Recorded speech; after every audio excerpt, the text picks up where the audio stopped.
So clearly, I don't need to introduce our next guest. It's not often that a rock star welcome is reserved for a minister, but not surprising at all. We've seen this many, many times. I have a picture that's very representative of the kind of applause we just heard, Dr. Jaishankar. First of all, welcome to the India Today Conclave.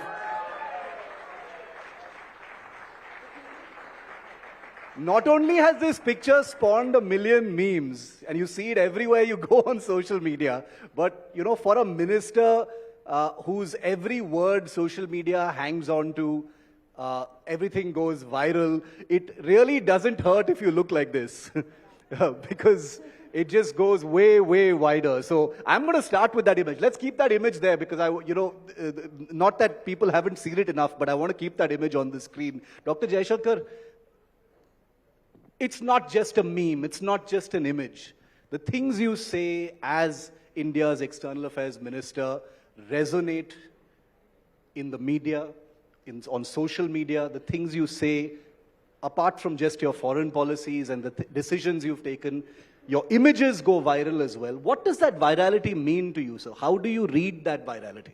It's not every day that you see this kind of thing. That's why I ask. Look, that's a very unfair question to start with. You know, I just try to be myself, and not always like that. The point is today, if one think about it, you know, to be India's foreign minister at a time when we are rising, if you use any metric, economy, influence, all of that. And quite honestly, to be a foreign minister in a Modi government, you know, it kind of sets your behavioral approach.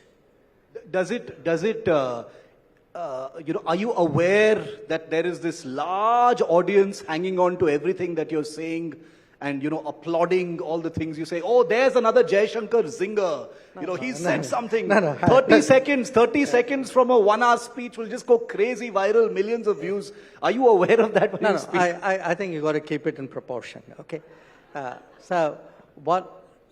Actually, if you look at it, what has been happening is we've been putting out our narrative, our case, our arguments. And the world's been, the last 5 years, unusually contentious and effervescent. You know, things are happening.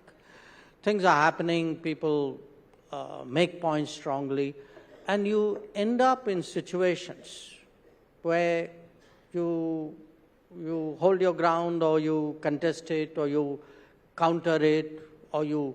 So it's very, you know, it's a product of circumstances. Product of times, I would say. Okay, come on, Shiv. 4 decades in diplomacy, 5 years in politics. Let's bring him into his comfort zone, China. So there's a massive challenge, but also opportunities. You have tried to manage the relationship with China. It's been difficult, not just for India, but across the world. One of the biggest challenges for the world today is China, and the growing aggression of China in many parts of the world, not just in our region. How do you look at tackling China, handling China, and how do you see taking that challenge forward in the next government, should you win? Look, I would say, Gita, the first thing is we have to stop pretending that everything is nice, stop being worried to express what we feel. Stop using terminology which doesn't work for us, may work for them. So I think being straight, being public, being upfront is the starting point. Now, the fact is, it's not today, or, I agree, since 2020, the relationship has become much more complicated. I accept that. But it was building up over a period of time, you know. And what was happening was, because we weren't honest about it even to ourselves, we weren't really articulating it and frankly even strategizing accordingly. You know, I mean, there was a time when we actually said China is a strategic partner. I mean, if I were to today say this to anybody, people would be baffled. But yet, that was the official description at one point of time. So the first thing is we've got to recognize today that we have really, in a way, a very challenging competitive neighbor. There are serious issues. Over a period of time in our history, many of those issues have not been resolved. Some have aggravated. It isn't just a boundary issue. There are, you know, we have common neighbors, we have a common periphery, there is competition there. There are very major economic issues that, and when you say what do we do, as I said, for a start, we've got to be honest about it, we've got to call out things when they go wrong, but we also need to prepare, you know, and the preparation, a lot of it has to be the domestic preparation. I mean, if you are dealing with China, you got to have an economy which is geared up for it. Now we have, for example, it's only in the last decade we have paid attention to manufacturing. Now, because of the neglect of manufacturing, we started our economic reforms 30 years ago, but we didn't take it into the manufacturing world. So we have these, vulnerabilities or these gaps, which make it very, make it very challenging to compete. So we got to get all those things right. So you have to diagnose it, you got to prepare for it, and then you have to express it and you have to manage it. Because you also don't want it to, sort of going completely awry. Dr. Jaishankar, just to push the China question a step further, it'll soon be 4 years, like you said, from 2020, things have gone south. The military standoff turns 4 in just a few weeks from now, sir. Can you tell, there have been many rounds of military-level talks, and it has appeared for a while now that the reality is that a resolution of this entire thing is going to have to be diplomatic. Can you tell us how the next government will resolve this, sir? Because it's a big military standoff that's been on for 4 years now. Well, I would say the scenario that I can foresee has been that, they have today massed a very large number of troops along the LAC.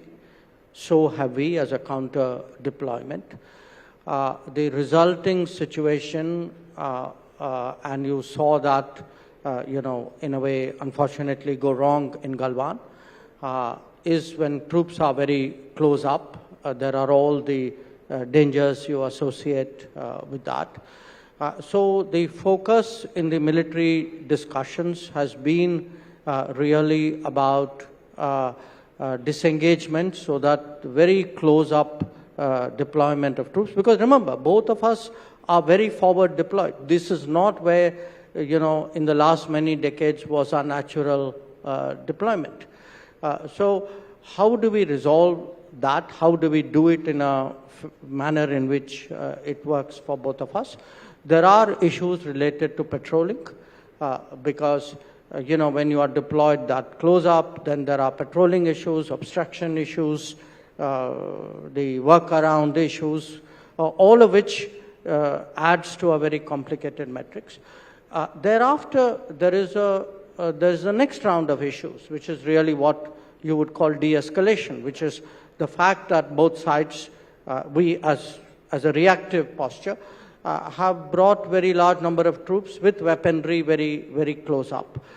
So I think there's a lot to it, and clearly it is something where we have to be both patient but also very persevering. Okay, let's zoom out a little. We are yet to solve tensions in our own region, but India is indeed playing a key role as peacemaker in other parts of the world, a major role when it comes to how the world is looking to India for mediation. Russia, Ukraine, the situation there, Israel, Hamas war, the situation there. But a very specific question, Dr. Jaishankar. There was a report which said that the United States of America looked to India, as also China, and that Prime Minister Modi did avert a nuclear attack by Russia. Will you confirm? Look, we have, since the conflict in Ukraine started, there have been a number of issues in which we've been involved. We haven't been very public and explicit about all of them. In many cases, one or the other party or a third party or an international organization has asked us to weigh in some form. And if we believe that doing so was helpful, because, you know, ideally at this time, I mean, I would say, frankly, the world wants this conflict to end. But it's not something that anybody is expecting in the near term, unfortunately. So the most sensible thing to do is to say, okay, let me at least help to solve one part of a problem or reduce one tension or relieve one worry. So there have been a lot of these situations, quite honestly, more than you probably know, and including sometimes fairly recent ones. You know, we do what a responsible country which has good relations with everybody does. But did he weigh in on a nuclear attack? Did he weigh in? Was there a conversation? As I said, we have been continuously doing whatever we can to reduce tensions, to relieve worries, to see that things don't happen which make it worse. I can tell you you can't take the diplomat out of Dr. Jaishankar. Yeah, you're not going to get him to say we averted a nuclear attack. Okay, let's move from Russia, Ukraine now to the Indian Ocean, Dr. Jaishankar, where, you know, with the Red Sea, with the fallout of what's happened between Israel and Gaza, there's been a very positive spotlight on India and its role in the Arabian Sea, in the Indian Ocean. We're also seeing, you know, an elevated level of aggression from the Chinese, whether it is in Maldives, whether it is elsewhere, as far as its own intentions as far as the Indian Ocean are concerned. Can you tell us how India is navigating this? It's a complex, shape-shifting issue. Can you tell us how the next government will handle this? This is a situation that is likely to become a bigger churn, sir. Well, look, I think there are multiple things which are happening in the Indian Ocean. One part of it, as you referred to, which is Red Sea, Gulf of Aden, etc. We are, in fact, right now we have an ongoing situation with one of our ships, INS Calcutta. So we are, you know, again, as a responsible country, contributing our bit for maritime safety, security, dealing with the, prospect of drone and missile attacks on shipping, countering piracy. And this is important for people in our country to recognize and appreciate, because the era when the global commons would be looked after by other people, that era is now behind us. So countries like us have to weigh in more, be more active, to use our forces for common good in a way. And the Red Sea, Gulf of Aden deployment, we have, I think, about 12 ships there. So if you look in terms of national commitment, we would be among the larger national presence, not the largest, but among the larger national presence out there. The second part of it would be, again, if you've seen the last 10 years, we've been very active as a first responder. That when you have natural disasters, it was the Yemen civil war, it was going back to 2015, a water crisis in Maldives, a landslide in Sri Lanka, a cyclone in Myanmar. So where, again, now I contrast that, with, say, 2 decades ago, where again, when we had the tsunami in 2004, essentially, apart from India, really much of the succor and support came from outside forces in a way. So we have to see, it could be a conflict kind of situation, it could be a natural disaster, but our responsibilities and our activities in the region have actually grown tremendously in the last decade. The other part of it is the strategic part of it, which is the natural contestation between states, the competition out there, countries, maneuvering, out-maneuvering, countering, exerting influence, countering that influence. That is something which is part of the competitive nature of world politics. Now, there will be ups and downs. That is also to be expected. Often, political developments in one or the other country can impact it. Looking back, perhaps we should have been strategically much more aware than we were. For example, when Hambantota was first built, I don't think there was sufficient understanding in this country. We are talking 2008, 9, 10, roughly that period, about the implications that it would have for a country like India. We are today very aware. We are very active. If you look, actually, I'm giving you a kind of a bureaucratic MEA speak explanation. But, when we actually had a strategy called Sagar, the whole idea of Sagar is end-to-end look at the ocean as a consolidated space. It could be island states, it could be the oceans, it could be a regional effort. Don't deal with it in bits and pieces, and be aware of your strategic interests and do what you have to do to safeguard it. So these are all, there's no end to it. This is a permanent objective of a country for whom an ocean space that is so proximate to it and where we have such a central spacing. We will have to be continuously and persistently active out there.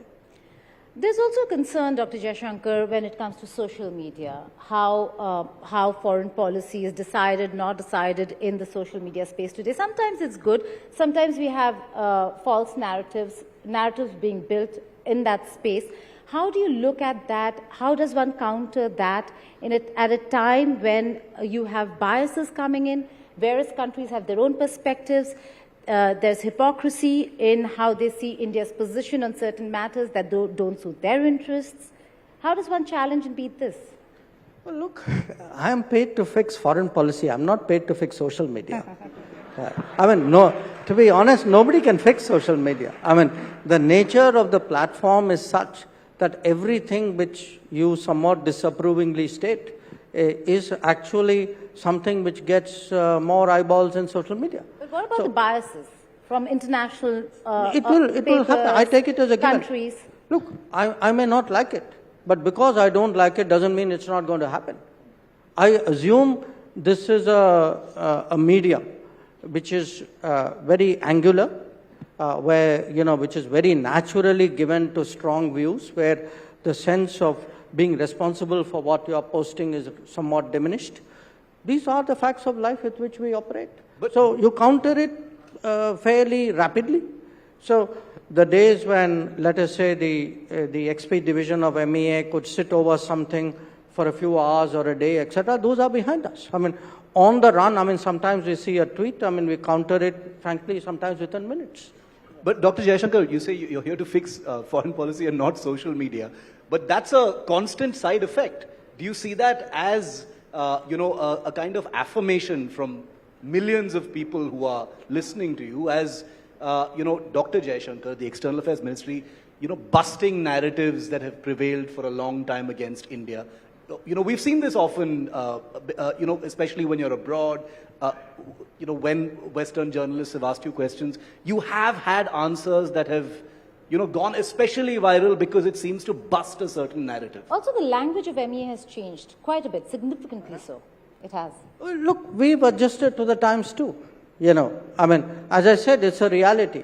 So if it is a reality and it's a medium where short, sharp, impactful expressions are required, then we sort of, shall I say, move out of our old comfort zone and adjust ourselves to respond in that way. I mean, we would change, and it is actually happening. I see the point. But, since I cannot change the nature of social media, I have to communicate, ideally at least recognizing it, but if I could, actually even utilizing it so that I can also get ahead in the game by saying the right things in the right way. So what's your sharp, short, insightful reaction to the elections in Pakistan?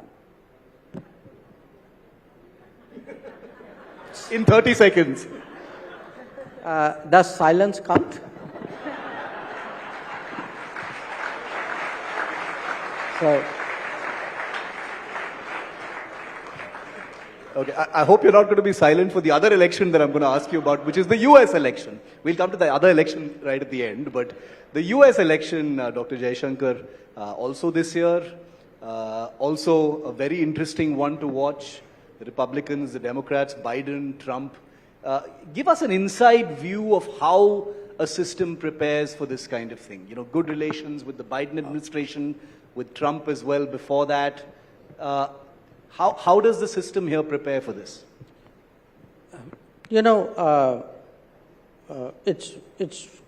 It's interesting in two or three ways. One, because we are not part of an alliance system, we don't have all the consequential issues that come out of it.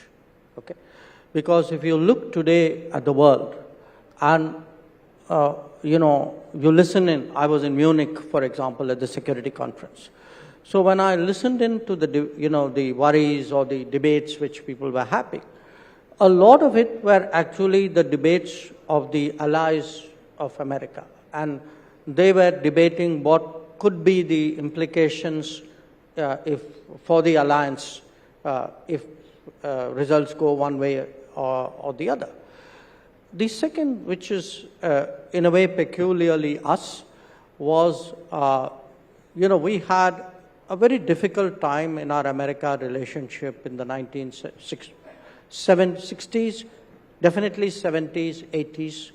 So what happened was, because our challenges were more with the administration, we actually concentrated on the Congress as a way of engaging the American polity. So over a period of time, and this is an account I've been involved with for 40 years, we actually, the Indian system developed this very bipartisan way of working, of casting its net wide. So the moment anybody actually pops up on the American political scene, immediately what we do is to say, okay, that could be a governor today, could be a first-time member of Congress. You try and reach out.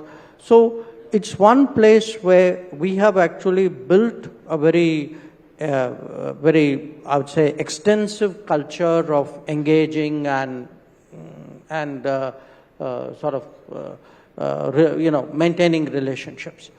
Now, when you take that into today's America, let us say last 10 years or so, for us it's very natural. I mean, I'm not disclosing any great secret that, say, before the 2016 November results, we had already reached out to the Trump campaign at a high level, and because that's the way it would be. And it wouldn't be, hypothetically tomorrow, let us say we are looking at the 2028 election. If you have, because, presumably you will have different people there, to me, it would be completely in order that if there were 4 or 5 candidates on each side, that we would have in each case, mapped out the candidate, figured out who are the influential advisors. This has become part of our, I would say, our America SOP. because that relationship is very important, and that is the only way you can actually get a grip on that relationship. Which is a long way of telling you that we're prepared for whatever happens. Yeah. Well, talking about relations with America, or for that matter, the Americas, we've had some concerns, the Indian side with the American and the Canadian side when it comes to issues, also with the Australian side. But the US ambassador from this very stage, Dr. Jaishankar said, when asked about these concerns about murder for hire charges, so on and so forth, that it has not created a bump in the relationship.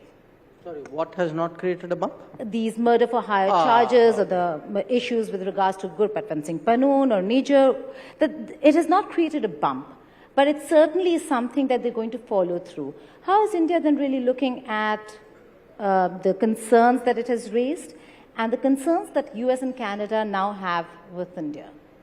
No, look, you keep using US and Canada sort of seamlessly. I would draw, make the divide because we see how you react. A line there for a variety of reasons. Most notably that all said and done, American politics has not given that kind of space to violent extremist views and activities which Canada has done. So I don't think it's fair to the United States to lump them together. I would distinguish between the two. In terms of how are we dealing with it, well, we're dealing with it this way, that yes, the US has shared with us some information. Some of it is in the public domain, so you are presumably familiar with it. Some of it is not. And our interest is to also look into it because, to us, there seems to be a very strong organized crime aspect to it, which also impinges on our own security. When we were apprised of this information, we decided to set up a very high-powered committee to look of competent people to look into it, and that is an ongoing issue right now. Who's and the part Americans of that committee, know. sir? Sorry? Who's part of that committee? Because Competent, high-level people. So.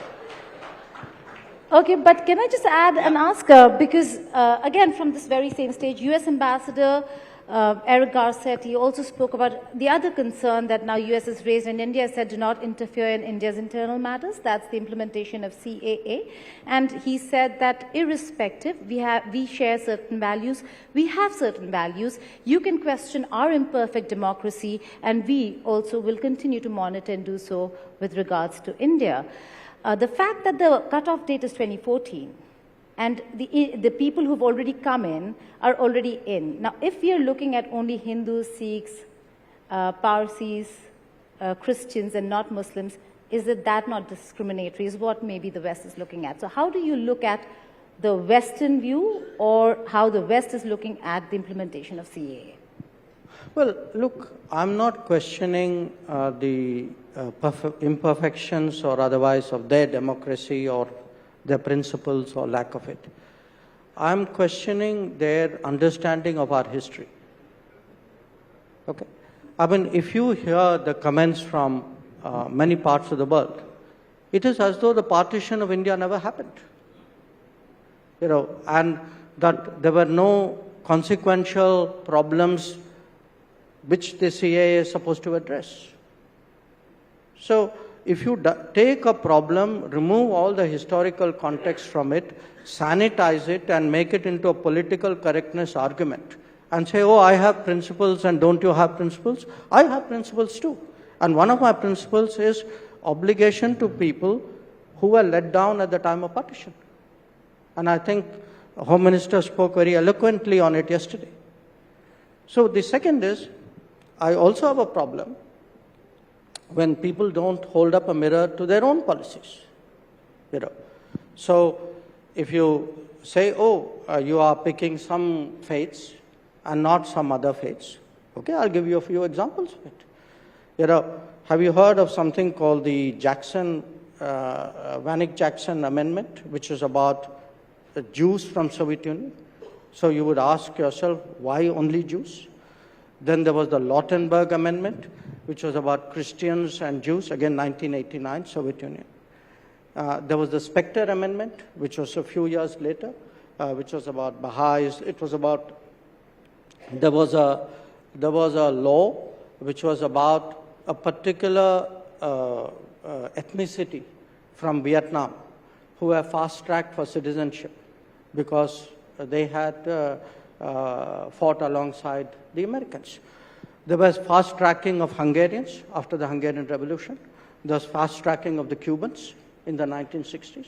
So if you were to ask me, have other countries, other democracies fast-tracked on the basis of ethnicity, faith, social attributes? I can give you any number of examples. Now, if I were to also say, you know, after all, why is the situation important? Because very often, when you have something very, very cataclysmic, something really very major, it's not possible to deal with all the consequences right then and there. And I think, again, yesterday Amit Bhai explained that the leadership of this country had promised to these minorities that if you have a problem, you are welcome to come to India. The leadership didn't thereafter deliver on that promise. Now, it's not just our predicament. You know, if you look in Europe, many European countries fast-tracked the citizenship of people who are left behind in the World War, or in some cases, much before the World War. Some historical issue which was not addressed, but you said, I have a moral obligation to that community. So the world is full of examples. And to me, the context is therefore very important. We're out of time, but our audiences would be quite upset with me if I didn't end by asking you a question that they've all asked me to ask you, Dr. Jaishankar, which is, we have our own election coming up very soon. And they all want to know, are we going to see candidate Jaishankar fighting the Lok Sabha election? That is not a question you should ask me, and I suspect it's not a question you're going to ask the next speaker.